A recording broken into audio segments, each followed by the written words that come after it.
सरोज कुमार मतद सिंह सांसद प्रतिनिधि बांकी डमपड़ा ब्लॉक यशस्वी प्रधानमंत्री तांकर सेवा पक्ष जन्म जयंती उपलक्षे सेप्टेम्बर 17 अक्टोबर 2 भितर जो सेवा पक्ष चली सारा भारत वर्ष में सबुठी किसी ना किसी कार्यक्रम चलुची ता भितर बांकी निर्वाचन मंडली गोपालपुर मंडलर आज हूँ स्वास्थ्य सेवा कार्यक्रम हूँ ढंसर ग्राम पंचायत रे आमर 17 तारिख ठारू प्रत्येक पंचायत में स्वच्छ भारत अभियान वृक्षरोपण रक्तदान शिविर सहित स्वास्थ्य मेला कार्यक्रम चली आज ढंसर ग्राम पंचायत शताधिक लोक ऊर्ध आज तार पंजीकरण करने सहित विभिन्न प्रकार स्वास्थ्य सेवा आज निजक नियोजित करने सहित उपकार पाँच प्रधानमंत्री ये वार्ता तल स्तर थी लोक गाँ गली लोक अति दरिद्र सीमारेखा तले लोक तार स्वास्थ्य सेवा सहित जोड़ी हम और सेवा सुविधा सुजोग पाइब फिट इंडिया सहित सामिल हम निजे सुस्थ रहा कार्यक्रम चली बहुत खुशी एभली कार्यक्रम भारतीय जनता पार्टी तरफ तुषारकांत चक्रवर्ती नेतृत्व में बांकी में जो भाव कार्यक्रम चली आम निजक धन्यवाद करने सहित ग्रामवासी तरफ आम सब शुभेच्छा वार्ता ज्ञापन करूँ समाज को वार्ता भारतीय जनता पार्टी जो कार्यक्रम चली यशस्वी प्रधानमंत्री जन्मदिन उपलक्षे सारा विश्व जी आंबासाडर रहे जहाँ प्रत्येक दीपदान करने सहित वृक्षरोपण माँ गछटे एवं स्वास्थ्य जो कार्यक्रम रही समस्त आम युव समाज ठाऊ वार्धक्य पर्यंत समस्त आम आज उत्फुल्लित और खुशी समस्त चिंता करूँ समाज ये वार्ता रहा दरकार समस्त सुस्थ रहा दरकार। जगन्नाथ परिडा संयोजक बांकी बीजेपी बीजेपी राष्ट्रीय अध्यक्ष राज्य सभापति तो परामर्श में आमर प्रिय प्रधानमंत्री यशस्वी प्रधानमंत्री श्री नरेंद्र दामोदर मोदी 75तम जन्म जयंती 17/9/2025 पालित हो चली भितर आमर 25 तारिख दिन अच्छी दीनदयाल पंडित जी जन्म जयंती अक्टोबर 2 अच्छी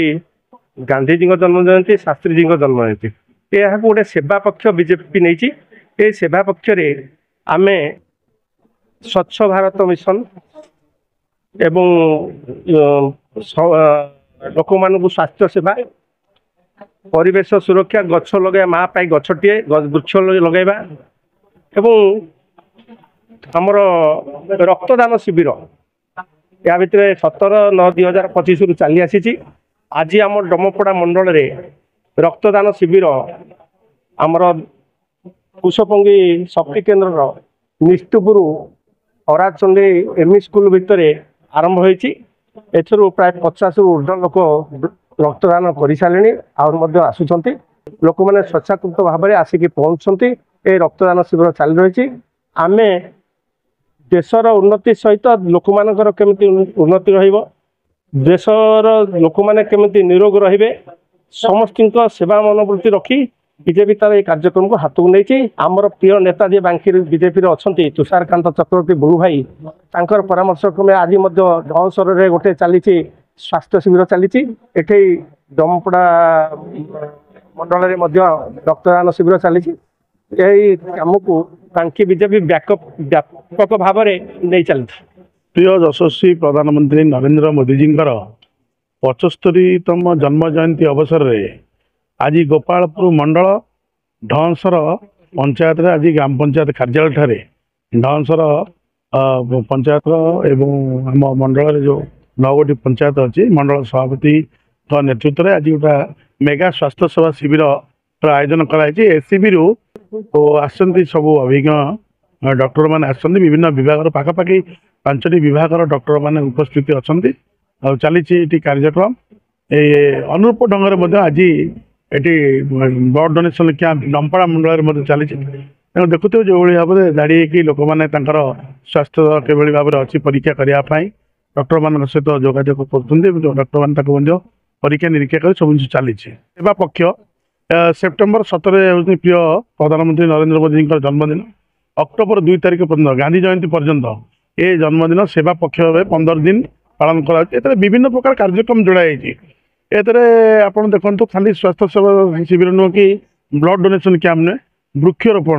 वृक्षरोपण देखुते बर्तमान 1 कोटी ऊर्ध सारा राज्य में गछ लगागला आपंकर स्वच्छ भारत कथा कहतु लोकाल पर भोकाल कथा कहतु आम निज जिनस को जो मैंने आम कारीगरी मैंने सब तैयारी करें आम कि भाव में आम निज जिन को आम निजे किणवा ନିଜେ ବ୍ୟବହାର କରିବା ଆପଣଙ୍କର ଇଏ କଥା କୁହନ୍ତୁ